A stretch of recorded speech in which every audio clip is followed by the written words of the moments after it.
On peut difficilement cacher des troubles sécuritaires, on peut camoufler pas mal de choses derrière l'argument de souveraineté économique.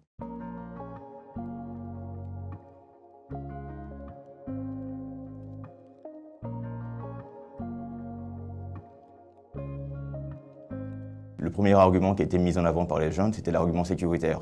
Les gouvernements civils n'arrivaient pas à assurer la sécurité des populations, donc il fallait que les militaires interviennent. C'est l'argument qui a été utilisé au Mali, au Burkina Faso et au Niger. L'argument économique est venu ensuite, parce qu'il est un peu plus facile à manier et plus facile à comprendre. On peut difficilement cacher des troubles sécuritaires, on peut camoufler pas mal de choses derrière l'argument de souveraineté économique. Sur ce que ces gouvernements ont fait concrètement sur les questions de souveraineté économique, il y a beaucoup de bruit. Par exemple, très récemment, le Burkina Faso a admis dans des documents envoyés au FMI que la sortie de la CEDEAO n'avait pas d'impact économique hyper sévère pour le pays parce qu'une bonne partie du commerce était informel et une bonne partie de ce commerce a lieu au sein de l'UEMOA. Donc tout le bruit qui était fait sur la souveraineté économique qui serait obtenue en sortant de la CEDEAO, en réalité, ces gens-là savaient que l'effet serait limité. Donc il y a toujours cet effet-là, en fait, cet effet d'annonce qui mobilise les populations et qui donne de l'ampleur à la souveraineté, à l'indépendance des gens. Et dans la réalité, les effets sont plus limités parce qu'il y a le commerce informel, parce qu'il y a d'autres États autour de ces pays qui ont décidé de ne pas utiliser les sanctions maximales qui pénaliseraient les populations. Donc les populations sont la variable d'ajustement dans ces cas-là et leur protection est, je pense, qui sauve encore ces gens du point de vue économique. Mais la propagande, au bout d'un moment, les effets deviennent réels. Parce qu'à un moment donné, les investisseurs qui auraient pu être intéressés par ces pays-là, en raison des potentialités, des possibilités de se développer dans le reste de la zone, vont réfléchir aux conséquences, vont réfléchir aux effets. Et donc, dans l'immédiat, c'est beaucoup de propagande.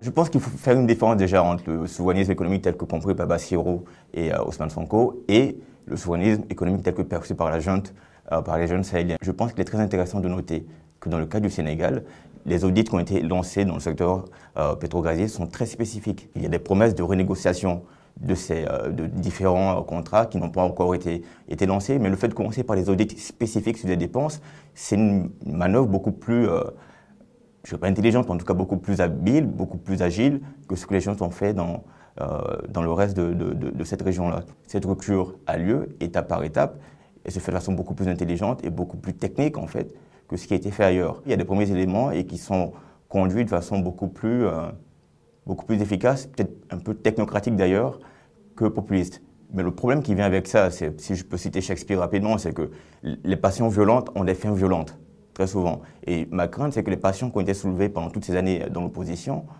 la population a cru à un moment donné qu'il y aurait des ruptures beaucoup plus radicales que celles qui sont menées aujourd'hui. Est-ce que le désespoir ou la déception qui découlerait éventuellement d'une approche plus technique et plus modérée, est-ce que ces déceptions-là n'auront pas des conséquences radicales? Ça, je ne sais pas.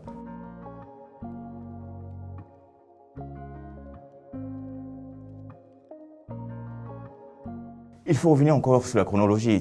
Les difficultés qu'il y a avec les contrats actuels tiennent au fait que pas mal de conventions minières sous lesquelles ces contrats ont été signés sont des codes miniers qui datent du début des années 2000, fin des années 2000, début 2010.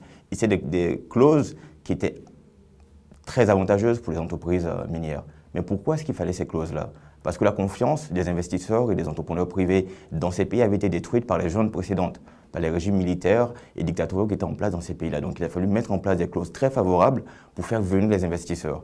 Et donc 20, 30 ans après, on revient avec de nouvelles juntes qui cassent les codes, qui cassent les conventions minières, qui cassent les contrats miniers en vigueur, dans l'idée de corriger les erreurs qui ont été commises par les gouvernements civils qui ont pris la sécurité des juntes militaires. Donc il y a une espèce de cycle. Et il est entièrement possible que dans 20 ans, dans 30 ans, on se retrouve encore avec la même situation. Des gens arrivent, cassent la confiance dans l'économie, des pouvoirs civils reviennent, essaient de faire revenir les investisseurs en leur promettant beaucoup, et après on recommence. Je ne vois pas très bien comment ça peut marcher sur le long terme. Ça sera un champ ouvert pour les flibustiers, pour toutes sortes de personnes qui n'arrivent pas à opérer ou qui peuvent opérer dans des pays compliqués.